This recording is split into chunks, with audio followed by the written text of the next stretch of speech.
really excited that I got around to buying this pattern. I've got 4 more Loveys, so a little bit more restocked than I have been recently. These have been bestsellers in my past 2 markets with no sign of stopping. Somebody came up and asked me if I had any monkeys, and I'm like, oh, I'm sorry, I don't have any monkeys, but now I will.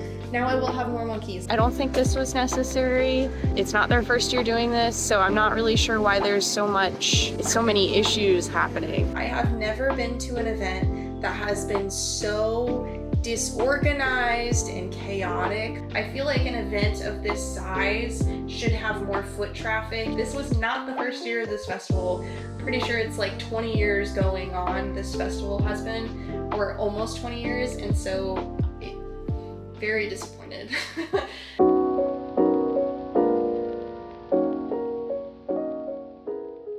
Hey y'all, my name is Cassie and I'm the creator of Pieces of Scrap, and in today's video we're going to be doing another combined market prep and market recap video. So starting off, I really wanted to show you all of the things I've been prepping. This week has been kind of like a more chill week because I have 2 weeks between my last market and my next market, and so I was having a little bit of time to catch up on just household cleaning and just normal responsibilities that have nothing to do with crocheting. So I went ahead and I started crocheting some new patterns that I've never tried before, that I have the pattern purchased, or I tested the pattern and I just never got around to making other patterns in the pattern packs and stuff like that. So I wanted to show you guys a handful of things that I've been working on and just give you a general idea of what I'm planning to do next before this market.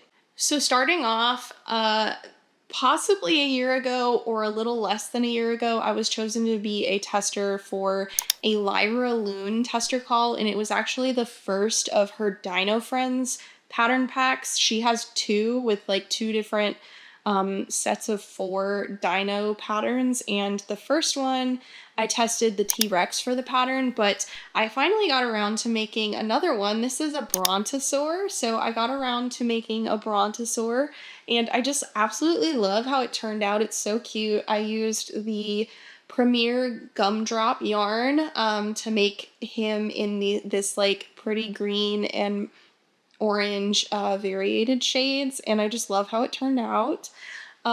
This one, it says in the pattern that you should really add some more stuffing, or just in general try to make the back heavier because it really wants to lean forward. It's a little top heavy, and I feel like I did a good job stuffing it with that in mind. It's just still a little bit top heavy, and I noticed in the pattern as well that it doesn't even say just to stuff it overboard in the back. It says to use glass pellets or something of that sort that just stuffs a little heavier in the back, but I don't have anything like that.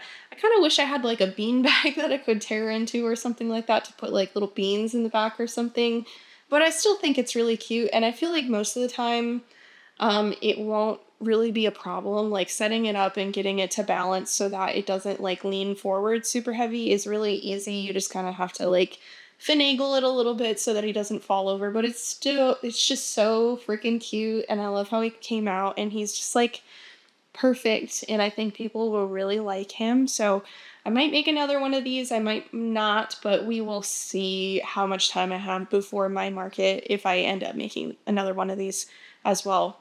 Something else I wanted to point out really quickly, this is no sew. Isn't that incredible? You make a lot of different parts before you actually end up crocheting the things together. So you have your little feet, they're all crocheted separately. The highest point in the back is crocheted separately, and then the rest is you crochet from the head to the butt. You leave a hole for the tail, and then you crochet the tail into that hole. So really, really awesome, and definitely a pattern design that I haven't seen before, and such a unique shaped plushie. I just love how he turned out. He's so cute. In that same pattern pack, I also made the Triceratops, and I think mine came out looking a little weird. I'm not really sure why, if it was my tension or what. Possibly one of the big reasons is because I don't have any white in the same yarn weight as this gumdrop shade. So the white that I'm using here is Premier Parfait Chunky, which is definitely a lot smaller than the gumdrop shade. Typically when I work up plushies in gumdrop versus Premier Parfait, they're nearly half a size smaller in Premier Parfait Chunky versus gumdrop. So there's possibly the reason why it just looks a little bit weird, but I still think it's really cute. Really cute Triceratops pattern, and as well, this one is also no-sew, so really cute pattern. And so the only pattern in that pattern pack that I have yet to try is the Plesiosaurus, which is like a swimming dinosaur. It kind of looks like the Brontosaur, but like there's no spikes, it just kind of has like lines down its back. So I might have to try that one as well before the market, but we will see if I have time to do that later down the line in market prepping. All right, so in the same territory as dinosaurs, I also made another Brontosaurus. This is Kaylee Crochet's free pattern on Instagram, and I'm almost out of Brontosaurs. I think I have one left or I have none left. I can't quite remember. But I definitely needed to make more. They're so popular. People really love them. So I made one in this rainbow color. This is a Bernat yarn, and I think I see this shade like all the time at Walmart, so keep an eye out for it if you are interested in getting some for yourself. But I'm also making another one now in another Bernat color. It's like a blue variated shade. It's got blue and green and I think white in it, so it's really cool. And then there are a couple more shades that I might make it in to make like 3 more Brontosaurs, 4 including this one. So yeah, I have another dinosaur here. All right, and then finally, I ended up buying a pattern that I saw that Cuddly Crochets by Cat had, and it is the Frog and Toad pattern. So I have them here. This is in the Premier Parfait Chunky yarn. But I also made him an acrylic to keep for myself, and I just love the size that they are when I make them in acrylic. So let me quickly grab them so I can show you those as well. So here we go. I have Frog and Toad hanging on my bag, and these are in acrylic yarn instead of chenille yarn, and I just love, love, love how cute they come out. They're just so adorable. And I just love that they are no-sew as well, and their arms, I was wondering how she has them attached to each other, if they like had to be tied or what, but really it's just like a little loop. Let me see if I can get this to focus. A little loop, and the other side is a bobble stitch. Sorry, Frog just fell on the floor and wiggled my tripod around. The other is a bobble stitch, and you just loop the bobble stitch through the loop, and then it's secure, and he can just hang on anything you want. So that's super adorable, and I love this pattern. I think he'll be really popular. I want to make more in acrylic yarn. I just don't really like working in acrylic yarn, so I'm dreading making more, but I think they will be super popular at markets. And if I do sell them at markets, I think I'm going to sell them for $15 each, and it doesn't matter what size you get, if you get it in chenille or you get it in the small. I think I'll do it $15 each, so then if you want a pair of them, it would be $30 total for 2. So I think that's pretty fair pricing considering how small the work is and how delicate and how much is involved in making a pair of these guys. So yeah, I'm really excited that I got around to buying this pattern. I've seen it around for a while, and I was finally like, I saw so many people wearing Frog and Toad shirts at these markets that I was like, I need to buy it. I need to sell these. But anyway, I will check back with you guys later in the video.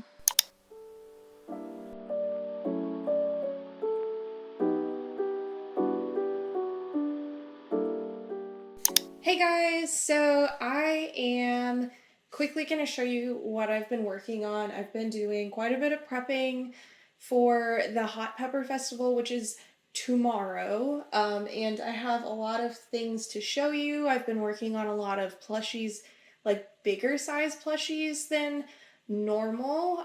Normally when I'm prepping, I do like a lot of small plushies, like a lot of You've seen in the past two videos I've been prepping like keychains and froggies and all sorts of things like that. But in this video I did a lot of kind of Halloween themed plushies, Loveys, Brontosaurus. You already saw some of the dinosaurs that I was working on earlier in this video, but now I want to show you what else I've been working on. So first up, I did some Halloween market prepping. Yarn a Lot, I have been working with them and they've been sending me some yarn to try every month, and this month they wanted me to do some Halloween themed patterns. So I made this with Elise yarn. It's like a kind of like glow in the dark looking green, so I made a ghost with it. I also ended up making a candy corn, and this is made with Himalaya Dolphin Baby in 3 of their colors. This is more of a light pastel orange instead of the orange that I typically work with, which is more like a highlighter orange or a little bit less neon color than a highlighter orange. I also made some of these candy corns in Premier Parfait. As you can see, this is with the same hook size, so with Himalaya, your candy corn does end up a bit smaller and overall like a little bit chubbier and not as pointy of a candy corn. With the Premier yarns versus the dolphin yarn, again, this is the Himalaya Dolphin Baby yarn. And then I also made a Chubby Frankenstein. These were super popular. Both of the ones that I had sold out, as well as the candy corn that I had, they all sold out. So I made another one of the Chubby Frankies. This one is bigger because it's in Elise yarn instead of Premier Parfait Chunky, which is what I did last time. So Elise, if you're not familiar with their yarn, it's similar in texture and yarn weight to Bernat Blanket.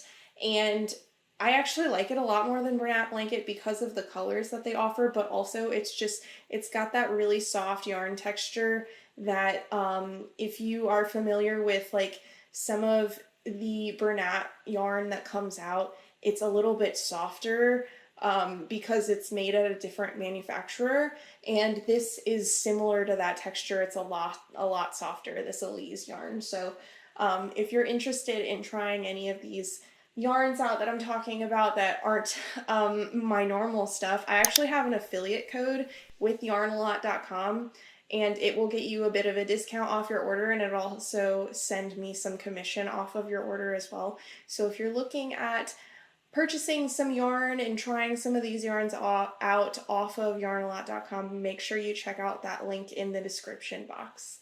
Next up, I whipped out my Mama Made Minis book and I made some more Loveys. So I made 4 Loveys total. I made a hippo, and this is with pale blue, and this is cornmeal, I believe this color is called. I made another elephant. This is in mauve and eggplant. And I made a chick. This is in shell, and I can't remember the dark orange color, but again, Premier Parfait Chunky. And then I just finished this baby lamb today. It is in rose and ballet pink or cotton candy. I can't ever remember the shade names for those, but I've got 4 more Loveys, so a little bit more restocked than I have been recently. And then something that was really popular at my last market, but has also been really popular at all my markets really, is the Snoozing Bird. So I made another swan with just white and the dark yellowish burnt orange color. I made another that is shell with that same beak and foot color. I've never made one this color, but I thought it was really cute, and I thought I'd just kind of change it up a little bit, get a different color goose. And then, of course, I had to make a mallard. Mallard are super popular.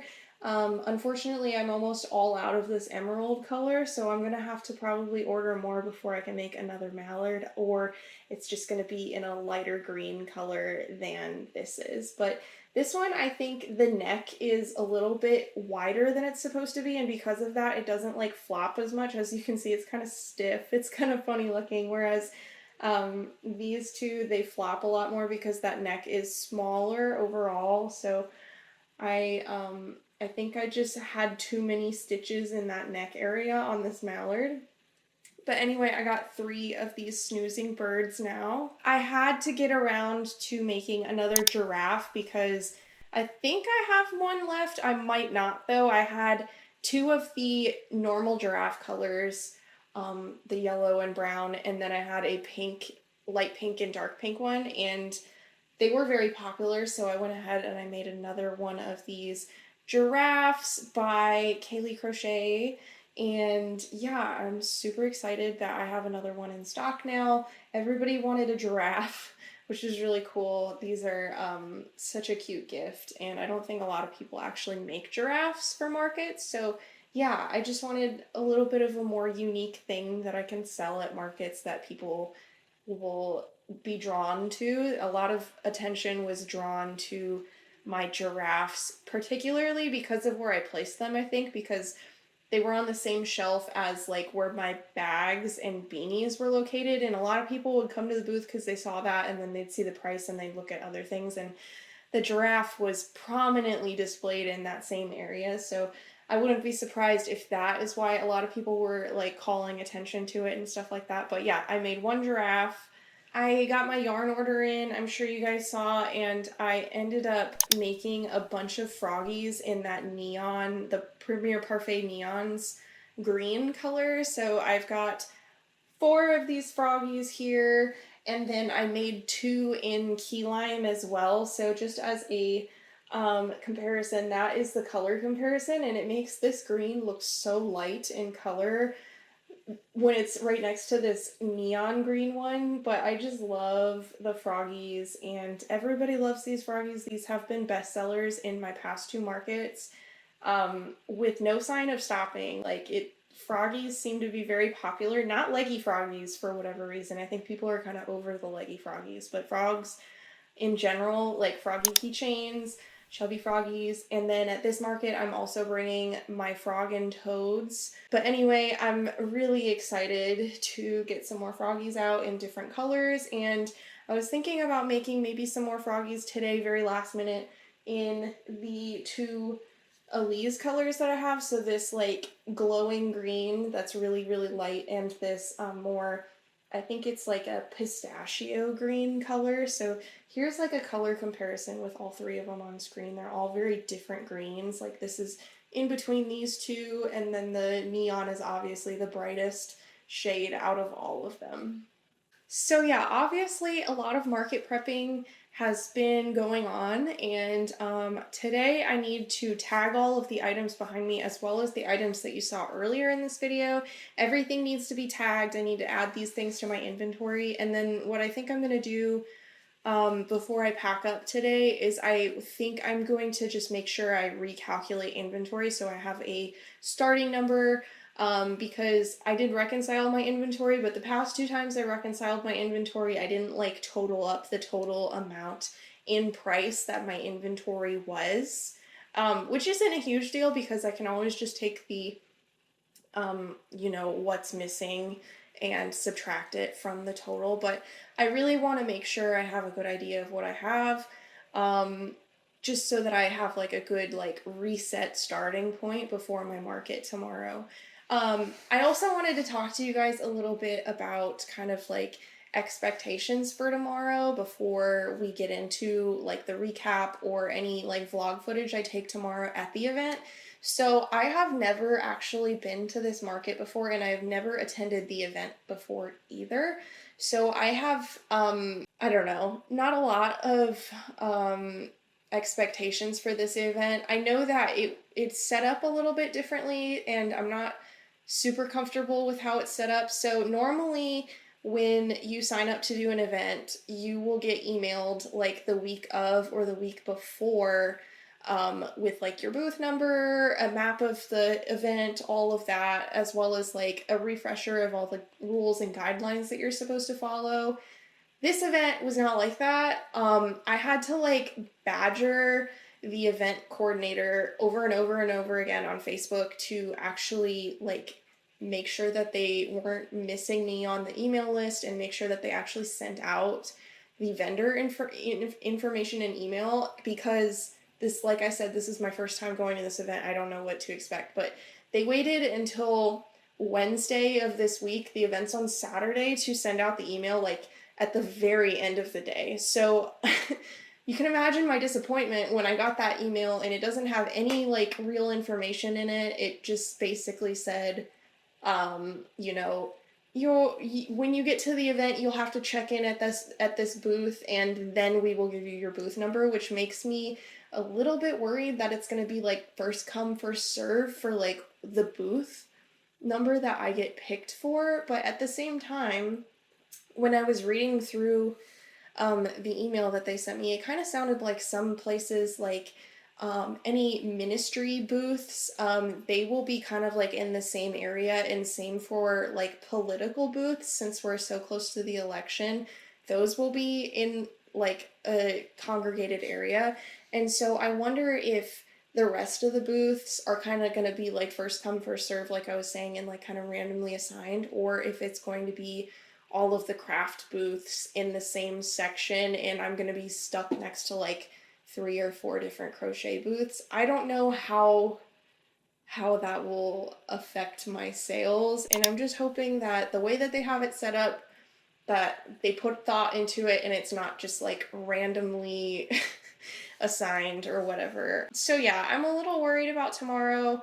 The event is like an hour away from where I live, so we will have to leave a bit earlier and get ready to leave a bit earlier than we really want to. But this will be our last event in October, and then we have quite a few weeks after October that we get to like kind of relax for a bit. Was joking with my husband and like friends a couple days ago that I had to like kind of carve out my own week of vacation to have a weekend this month, because every weekend we've had something going on between like events and like personal things going on in our lives. Like we've had, every weekend was like fully booked.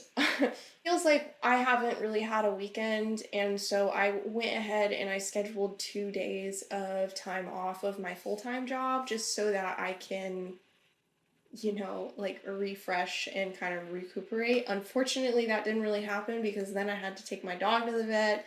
I also had to like catch up on cleaning my house and you know, just like general life things, like adult responsibilities that I've been neglecting because of all these events, unfortunately. So yeah, I'm excited for the event. I'm also excited for all these October markets to be over and to have a break for a while. And hopefully get back to just like doing fun things when I'm crocheting and not just like market prepping and scrambling for the next event every time.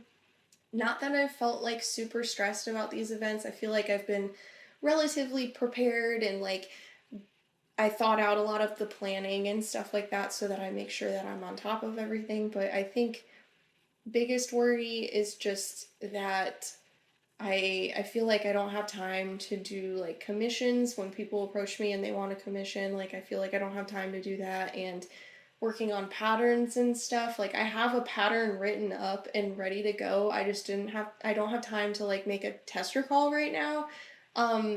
Because of how busy I am. And if you follow me on Instagram, you might have seen like the reveal, like the kind of sneak peek of that pattern. I want to make it a couple more times in like different sized yarn before I actually like announce the tester call. But I will show you real quick in case you're curious about what that sneak peek looks like. It's this pattern right here. This is like a mini sock monkey. It's very, very low sew. The only thing you have to sew on is this little face detail here, and everything else is just like crocheted into the body. And so I'm very, very proud of this pattern. I think it's adorable, and I actually got really excited at one of my markets because I had made this pattern and then somebody came up and asked me if I had any monkeys, and I'm like, oh, I'm sorry, I don't have any monkeys, but now I will. Now I will have more monkeys. Not at this market, but after this pattern gets released and tested fully and everything, I will have monkeys at my markets, and I'm sure that these will be a very good seller at people's markets as well, since they'll probably be priced pretty fairly for people and not too expensive. And I think people really, really like monkeys too. So I'm excited to get this tested very, very soon, hopefully in November. So just keep an eye on my Instagram if you're interested in being part of that tester call. Apply for it if you see it come out. I don't know right now. I don't have a date set in stone for when it's going to come out, but just like keep an eye out for it. You never know if it'll come out earlier than expected or not. But anyway, I'm going to take all this stuff upstairs now and I'm going to go ahead and get started on tagging. I'll do a little time lapse for you guys, and then who knows if we're either going to get vlog footage from tomorrow or if we're going to just dive right into that market recap, but I will see you when I see you.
Hey guys, so I'm all set up now. I'm recording on my phone because hopefully I'll have a little bit better audio. It's a little noisy right now. There's some generators running. There's a motorcycle that pulled in. But I wanted to show you guys, they gave me like a little bag of goodies for Palestine. So there is like a postcard that is from Palestine, and then there's like this little bank change wallet thing. There's some stickers in here. So this is for the dogwood trails, because this is the dogwood capital of Texas. There's this cute little notebook in here, and it's got like little tabs. Somehow almost all of the yellow and blue are gone. There's like one each left over, and Post-its, and then there's like a little notepad and a pen with their logo on it for the Chamber of Commerce in the city. And then there's a pen and a pencil in here. Pencil's not sharpened, so I won't be able to use that during the event. There's a QR code to be part of the Dogwood Festival for next year. Looks like there's a brochure for the town in here. I got interrupted because I was tasked to help some people. Anyway, we've got like the Christmas in Palestine flyer. There is free help, like some advertising for some local businesses, I guess. Here's $1 off any drink at 7 Brew, which I think is another local business. We've got a Palestine, Texas sticker in here. And then it looks like this is just like some more ads in here. So a lot of freebies that I don't think were completely necessary. I think it's a good idea to like advertise and try to get more businesses to come to your town and help your economy locally. But I don't think this was necessary. I've never gotten a goodie bag at an event before. I've also never had to check in at a booth station before, which was a little hairy, and it seemed like disjointed and not everybody was on the same page. For example, they had my booth name down 2 different ways. So they had like a official like note card for their purposes that said pieces of scrap, but then my spot number was written down as pieces of soap. And also when they read me off my spot number, it was like completely different from what it says here.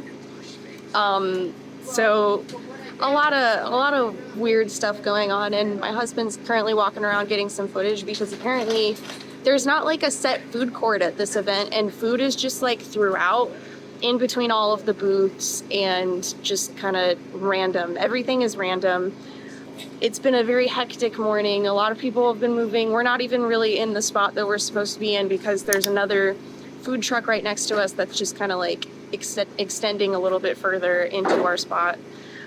So we had to move one spot over, and the person who was supposed to be our neighbor actually was like a hemp booth, and they got moved because they thought it was inappropriate that they would be placed in like a place where a lot of kids would be nearby, because directly across from us is a face painting station, and of course we are catering to children with having all these handmade plushies in our booth, and so it just seems a little inappropriate to be selling like hemp and marijuana and things of that nature so close to where a bunch of children will be. So yeah, it's been a very hectic morning. Hopefully it gets a little better. There's no customers yet. It is currently 8:47, and the vehicles and everything were supposed to be out of here by 8:30. Event, I'm not sure if it starts at 9 or if it starts at 8:30, but there is a parade in town at like 10 o'clock, I think. And then I think normally after like the parade is when traffic, like foot traffic,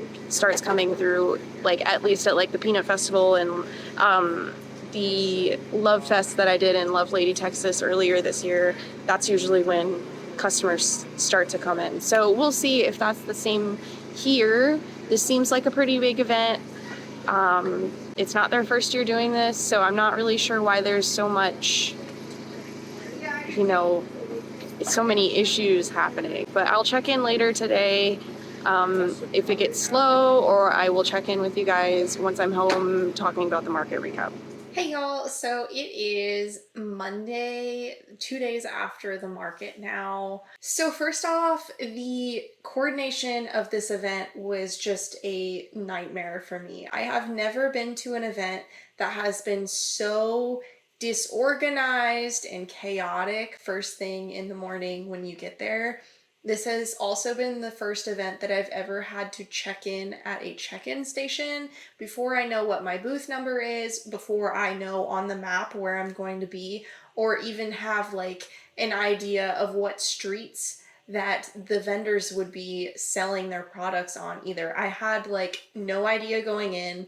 All that was supplemented to me with the application was just a list of rules about, you know, you can't leave before 4 o'clock, no vehicles would be allowed to enter the premises until after 4 o'clock. There would be fines if you left early. There would be fines if you put trash into the wrong trash cans. There were a bunch of rules like that, like super nitpicky things that shouldn't really matter as long as, you know, like you're being safe. And I understand the making sure, like it's pretty much standard to have a set time where vehicles are allowed into the area, and just so that you'll have safe pedestrians who are shopping the area that the event is in. But overall, this event was just, like I said, it was really frustrating, really chaotic. I was given very, very little information to begin with. Like I said earlier in the video, I'm pretty sure I talked about that earlier too, where I was waiting and waiting and waiting for them to send me an email with the information about the event to like all of the vendors entirely. And the only thing that they sent was basically just a, we can't wait to see you, and here is you need to check in at this booth space. Here's a map, but no vendors on the map or any idea of like where anything would be. It just said like, you need to enter on this street. There wasn't any instructions on like what street you could exit on when you leave the event or anything like that.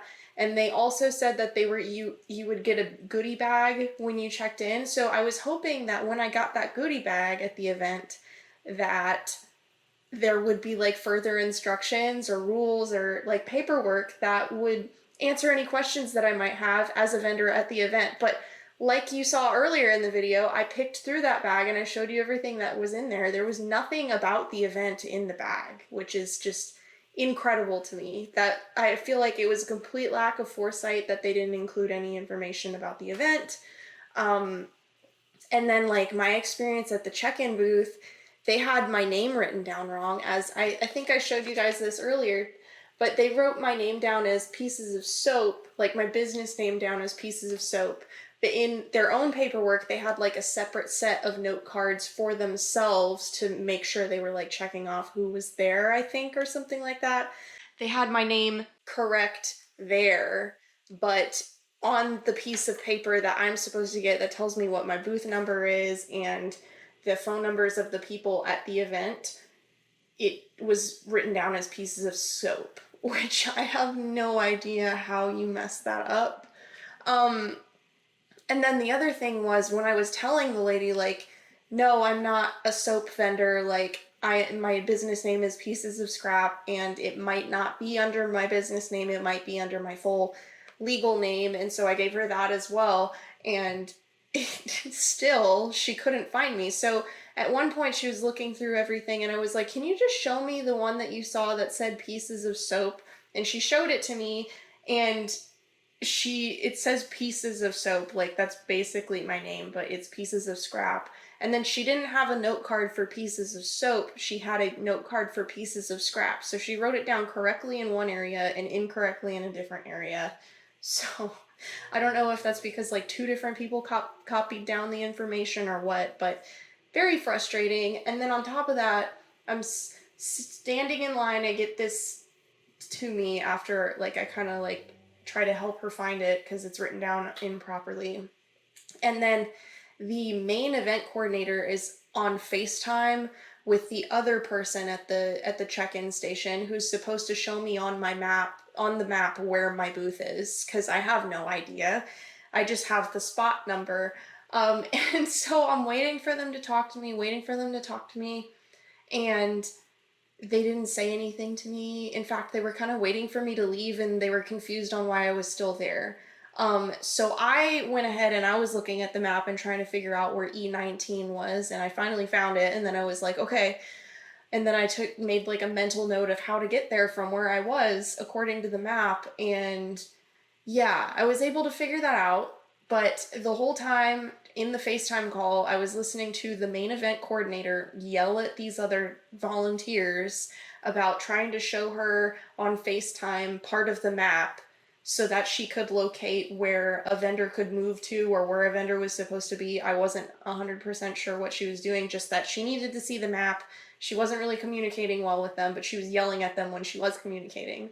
And then I was just talking to my husband and friends and family after this event about just like how it went, because they all cared about how it went, and I aired out all these frustrations with them. And then it just like also occurred to me, like, why didn't the main event coordinator have a photo of the map? Like, shouldn't you just, that would have eliminated that whole situation where you're having to FaceTime the other volunteers to know where vendors are supposed to be. Like, I feel like everybody, if you're a volunteer, should have a copy of the map. At other events that I've been to, people, like, there's different points of entry. You don't have to check in at the same spot. And of course, you know ahead of time at those events, like what your spot number is and where you're supposed to be, like a general idea.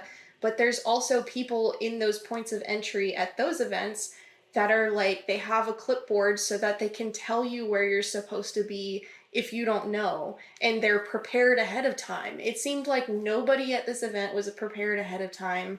I kind of had an inkling going into this that it might turn out this way because of how little information they gave me at the start. And then on top of that, just like waiting to get that list of, or not the list, but the email in general. Like, I was reaching out to them on Facebook the week before because I hadn't seen anything, and then the week of, and I hadn't seen anything, and then it was 2 days prior to the event and I still wasn't getting anything. So I reached out to them and they sent it finally, but I was just expecting so much more. It's just incredible. I really wish they had so much potential to make this event so much easier for everybody. I know it's got to be extremely frustrating as an event coordinator to have it so disorganized, because every vendor, like half of the vendors at least, were coming up to this woman and asking her questions or airing concerns about how their booths were like in a weird area, or their booth, like the space didn't make sense, or they wouldn't fit in the space or whatever. But it's just, I don't know. It was a really frustrating setup. I I'm sure in the time lapse you can probably see my husband and I stopped several times during setup to talk to other vendors because they had questions and they had frustrations and they didn't know what they were supposed to be doing because they didn't have like their original booth space. A lot of people in just my area, I think like half the people on my little side street that I was on, which was not that long, like had to move to a different space because of concerns about where they were placed or if they were going to fit or if it even made sense for them to be at that area. And I think like they had a lot of open spaces too, so it makes me think that there were probably a lot of people who got to the event, got frustrated and ended up leaving because like why wait around if the event coordinator doesn't even know what she's doing. It's all very frustrating. I'm going to try to limit the amount of frustrations I talk about because I don't want this just to be a video where I'm just like complaining about how terrible the event was, because in the end I did come out with a profit and it was pretty decent, but I am just not satisfied with the entire experience, and I feel like a lot should have been done ahead of time to prepare for this event. And it's not like they were underfunded or anything like that. There was a parade so long that I felt like it probably wrapped around several times, like the little area that we were in. Like those people all probably had to pay to be in the parade. There were like at least 200 vendors at this event that they planned for, that they all had to pay the same price that I had to pay. Plus, if you're a food vendor, you have to pay more, and like electricity, if you need electricity at your booth, you need to pay more. Like that's all a lot of money that comes in. And then I was looking at like some of the Hot Pepper Festival sponsored signs, and there's like easily 30 or 40 or 50 different organizations that paid to have their logo on the sponsorship posters for this event. So you just imagine how much money went into this event and they just didn't prepare at all. It's just really frustrating. Anyway, I'm going to go ahead and get into losses, bestsellers, profits, costs, fees, all of that. And excuse me, I also have all of my bestsellers here that I want to show you, and I'm just really excited to get into, more of like the positive side of what this event was for me. So starting off, I always like to talk about the losses that I've had first. I'm always really nervous when I'm taking inventory. I was doing inventory yesterday, making sure I was reconciling my transaction list with my what inventory I had left over, and I'm very, very happy to report once again, second event in a row, that there were no losses. There wasn't any theft, nobody stole anything, I didn't miscount anything. Everything looked good when I did my reconciliation, which is awesome. I also wanted to point out that just every time I do my inventory, I have like a lot of like nerves and anxiety about the possibility of somebody having stolen something. And so I can't tell you how happy it makes me when I finish reconciliation and there are no losses. Like it makes my heart so warm and it makes me so happy. It like makes my day, because I put a lot of effort into this. And if you're a crocheter, you probably know as well how much time goes into like the pieces that we make and the pieces that we sell. And so when something gets stolen, it's like you take it personally, because if you don't know anything about me as a vendor, just speaking about vendors in general, not me personally, but you don't know if this is my full-time job. You don't know if like this is just a side gig for me, and you don't know how much time goes into making these things. So I take it really personally when somebody steals from me. I know that there are some vendors out there that like this is their full-time job. So if you're stealing from a vendor, like you're stealing from their livelihood. So always very, very happy to report no losses. Also taken away from this event, before we get into my bestsellers, I know everybody gets really excited about my bestsellers, but I need to tell you one more thing before that. When I went through my inventory this time, I talked about it a little bit last video, or maybe a little bit in this video, I can't quite remember. But I told you guys that I wanted to clearance some of my items, and I have like a big list of clearanced.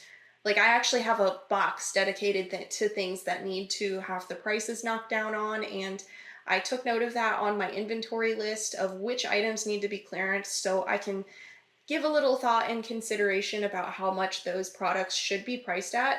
So the reason mostly that they are priced too high is that these are products, these are plushies that I made prior to my current way of doing things, and how I price things is I have a scale and I weigh the yarn before I make it and after I make it, and I subtract those two numbers so that I get to the amount of yarn that I actually used. And then on top of that, I also weigh the plushie, subtract the amount of yarn that I used and like any safety eyes or anything like that, so that I get the weight of the polyfill that I used. And then I add all that up, as well as like my time, taxes, any fees that I might have to pay after selling it. All of that gets built into my price. So prior to me getting the scale and actually not just estimating my yarn in yardage, I was just like giving a wild guess about how many yards I thought I was using, and I think that's really inaccurate, and that's why a lot of those plushies, my early plushies, are priced really too high for people to even want to consider purchasing them. And so a lot of those plushies that are in my clearance box are really old. They're like from my first like 10 free pattern review videos. So we have stuff like the Daisy Duck, the Flower Guy, there's leggy hearts, all sorts of stuff like that hasn't, like, I haven't even ever sold one of those. Most of those there's just one total, but a lot of those things I think are overpriced because of you know, that yarn estimate that I gave in my spreadsheet when I first calculated the price. So I'm happy to finally get that taken care of. I'm going to knock the price down probably like 30% on most of those things to 50%. It just depends on what it is and how much it's priced at currently. But a lot of those things I think are just, people don't want to pay that much money. A lot of them are like this big and they like have pretty big price tags on them, like $20+, and I wouldn't want to pay that for something that small, so I'm going to go through and reprice those products. So going ahead and getting into my best sellers, I have my tier stand, like my makeshift tiered stand behind me, so that at the bottom we'll have the lowest bestsellers to the first place bestseller all the way up here. This market, I didn't have as many ties, which is really telling. And another thing that I want to mention is just that everything that is in my bestsellers this time are all plushies that were in my $8 and $10 bin, as well as keychain plushies. So very low priced items. Nobody, like, I had maybe 3 or 4 people purchase bigger plushies or like unique one of a kind plushies, but I wasn't getting as many sales that way, and that is reflected in the quantity of these items sold. These were far outweighing like the number of other plushies that I was selling, like one-off plushies, or you know, things that I have a handful of, like, but these I was selling like pretty frequently and people were buying the same things. Whereas like the Peanut Festival, I had a bunch of ties in my bestsellers. So instead of doing a 6-tier rating system, that market I did a 4-tier rating system because nearly every single place was tied with 1 or 2 other products that I sell. So with that being prefaced, I will go ahead and get into my ratings. In 6th place, I have a tie, and that is the only tie that I have, but I will get into each one of those items one at a time. So first off, we have the Marshmellow Kitty. I had 5 of these to start at the market, and I sold 3 of them total. I was selling these for $10 each, and I had quite a few different colors. I had like some velvety like chenille yarn that was like in blue and purple, I think.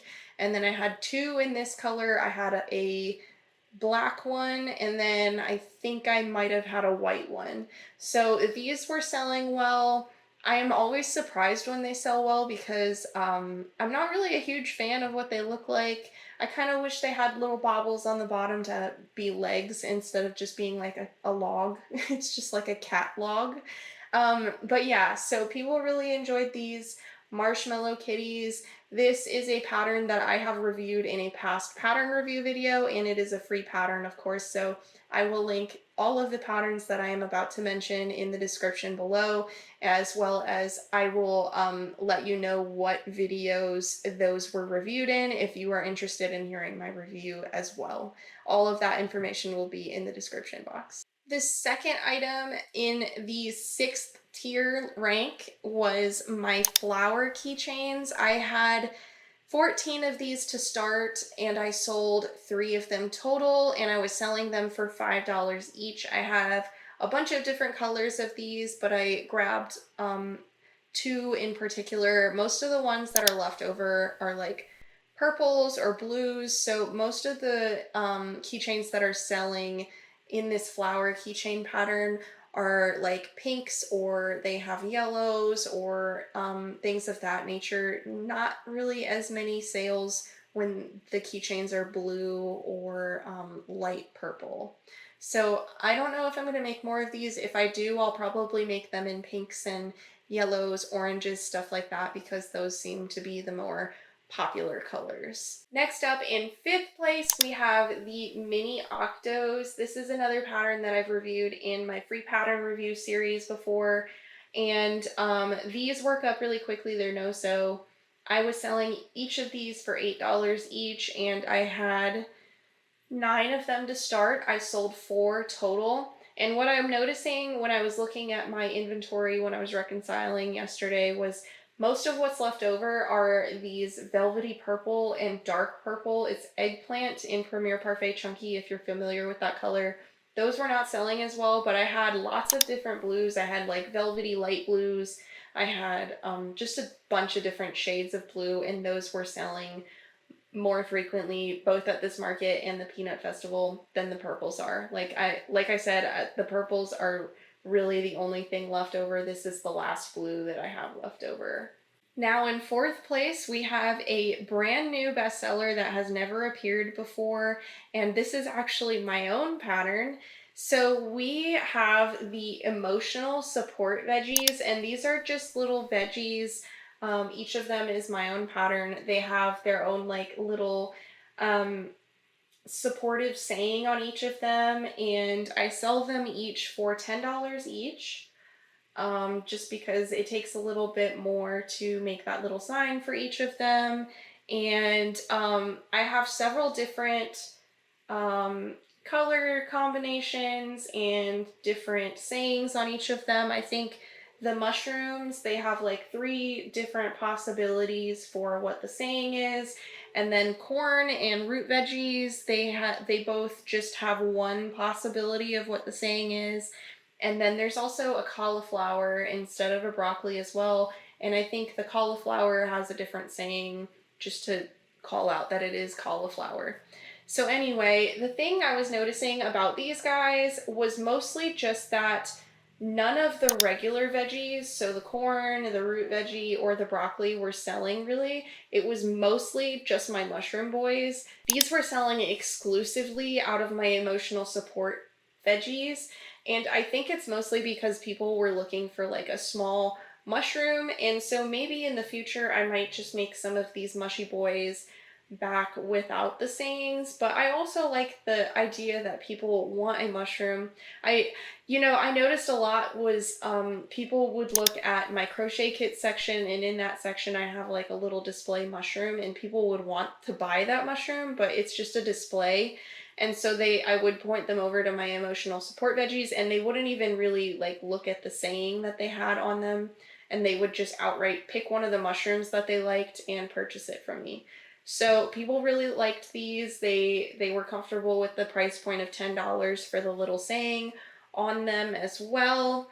And I had 22 of these to start, not just mushrooms, but all of them combined, like all of the different possibilities of emotional support veggie. I had 22 and I sold 5 total, and I'm pretty sure almost all of them I think all of them were mushrooms. I think if they weren't mushrooms, I would have remembered.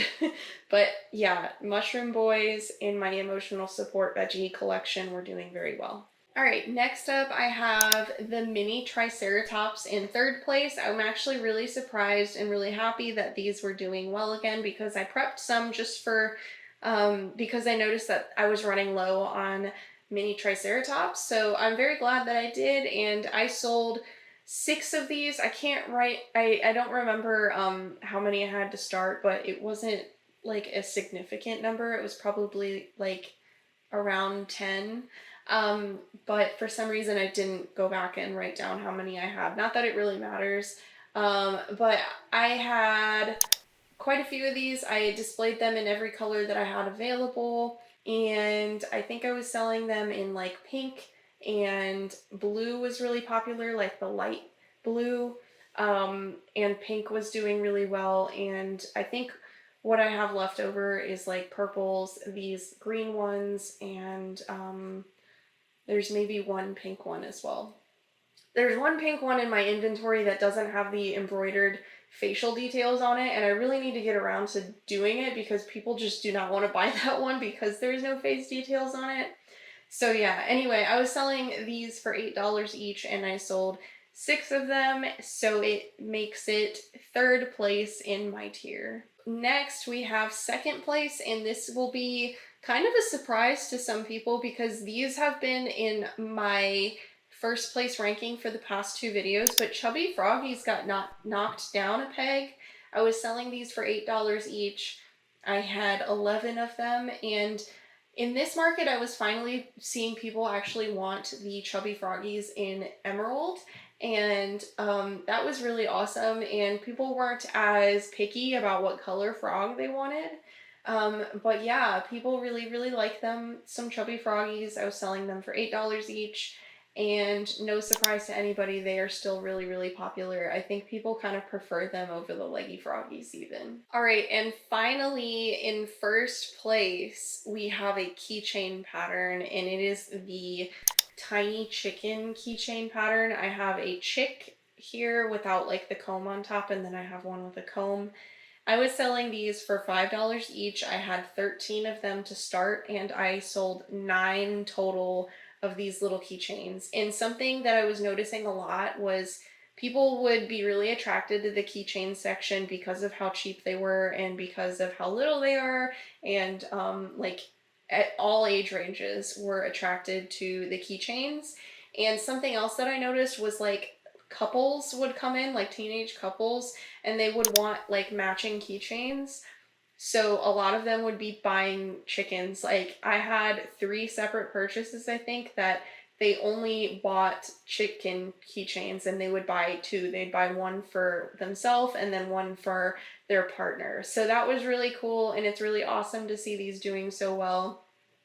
I'm not really a fan of making them anymore just because it's kind of boring, but they do really well, and they take like so little time that it's not really a huge issue. I just wish there was something that made it a little bit more entertaining to make these. I think last time I made them, I was just like changing colors a lot. I changed yarn colors a lot just to keep myself a little bit more entertained than it is. Just yeah, I like making these because they sell so well, but they're just kind of a boring pattern. It's kind of mindless. But yeah, very popular pattern. Make sure you check this pattern out if you're looking for a nice keychain pattern that sells well at markets. So yeah, anyway, now that we have finished going over what my best sellers are, I kind of want to talk about some of those insights that I mentioned at the beginning of this section of the video, which is just that all of these are under $10. Like these were all very cheap items that I was selling. Nobody was really looking to, you know, it makes sense that these would be my most popular things. They usually are. The $10 and $8 section are very popular just because a lot of my customer base are children, and a lot of the time when a child comes to my booth unsupervised, it's because their parent like handed them a $10 bill or something like that, so they have like an allowance basically to spend in my booth. And these are all the things that are in that price range that they would be able to buy with that price range. So yeah, it's really cool to see that like kind of tactic that I have in my pricing is working and that these items are so popular. So anyway, I want to go over numbers now, talk to you a little bit about sales, fees, how much I did in different methods of payment, and also just kind of talk to you a little bit about, you know, how I am approaching things on Square differently as well, because that has changed too. So first off, I had a gross amount in sales of $1,123. And when we take out taxes, booth fees, card fees, and cost of materials, the total in cost that I had to pay to be at this event and sell at this event was $389.06. So when you remove that from my gross sales, we have a net sales of $733.94. That is really comparable to how I did at the Peanut Festival for the amount of traffic and everything. I think I did slightly better at the Peanut Festival. I left that event with just under $1,000 in net sales. So that kind of tells you that the traffic at this event was much less.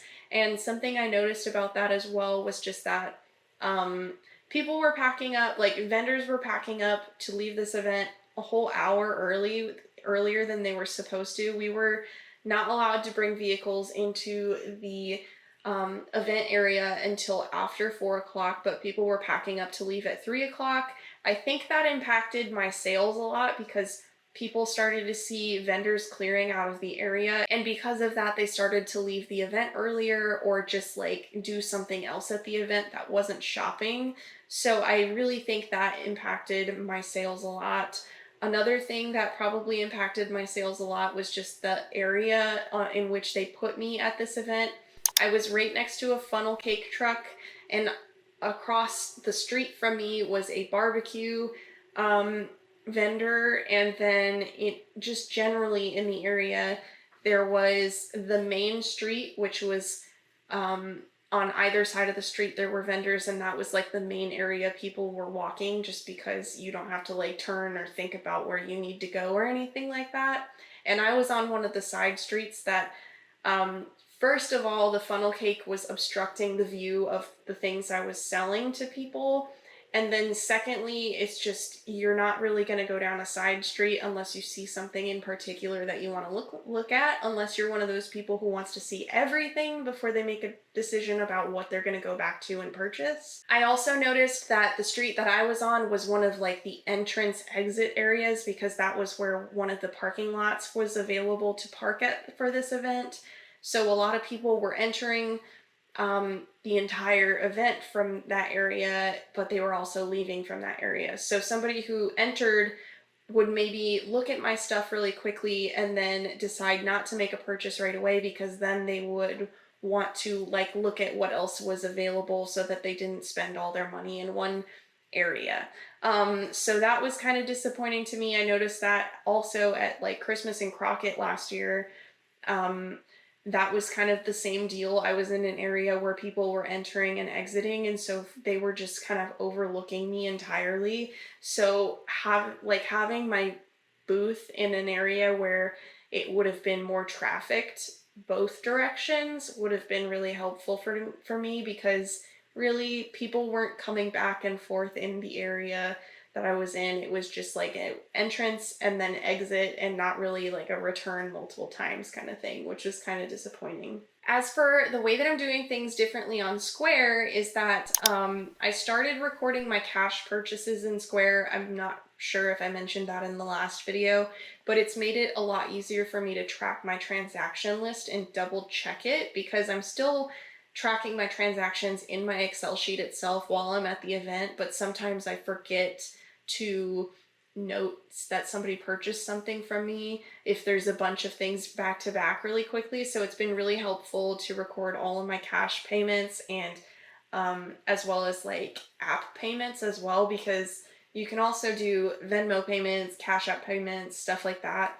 And there's a way in Square to note like as other if you don't want to go through Square to take a Cash App payment because I know that's available, but I didn't want to be charged a fee for doing that. So anyway, that's really all I have to say about this event. I don't think I'm going to be doing this event in the future just because of how poorly it was organized and just how frustrated I was. And really, I feel like an event of this size should have more foot traffic and it should have better sales than the Peanut Festival. Going into the event, I was kind of expecting sales between what I did at the Peanut Festival and what I did at Fair on the Square, but really I ended up doing even less sales than the Peanut Festival, which was really disappointing just because Palestine, the town that this event was in, is a bigger town than Grapeland, Texas. It is a similar area to Grapeland, Texas. I think it's like a 30-minute drive to Palestine from Grapeland, Texas. So it is a similar crowd of people. But I was only, I mean, like, I wasn't really seeing repeat customers. I saw maybe 2 repeat customers from the Peanut Festival, and they ended up buying again anyway, so it's not like that was like a deterring factor from them purchasing from me. But really, I think there should have been more customers and more sales at Palestine at the Hot Pepper Festival. But what was happening was just because the event was poorly organized, I think it was not drawing people in. And I don't know if I want to invest my time in doing an event like that in the future. So it kind of dissuades me from other events that the Palestine area has as well, that is put on by the Palestine Chamber of Commerce, which is the organizers for this event. Like, for example, there's a Dogwood Festival that they do, as well as they have like their own Christmas event in Palestine. I don't think I'm going to be doing any of those in the future just because I just got completely rubbed the wrong way from this event. I don't want to have to deal with these coordinators again, and I don't want to have to explain myself why I think I should have been treated a little bit better and how I think it should have been. You know, I feel like all of that should just be a given. Like, it should be straightforward and common sense that you have things organized ahead of time and that you know what you're doing, especially if this isn't the first year that you're doing it. This was not the first year of this festival. I'm pretty sure it's like 20 years going on, this festival has been, or almost 20 years, and so very disappointed.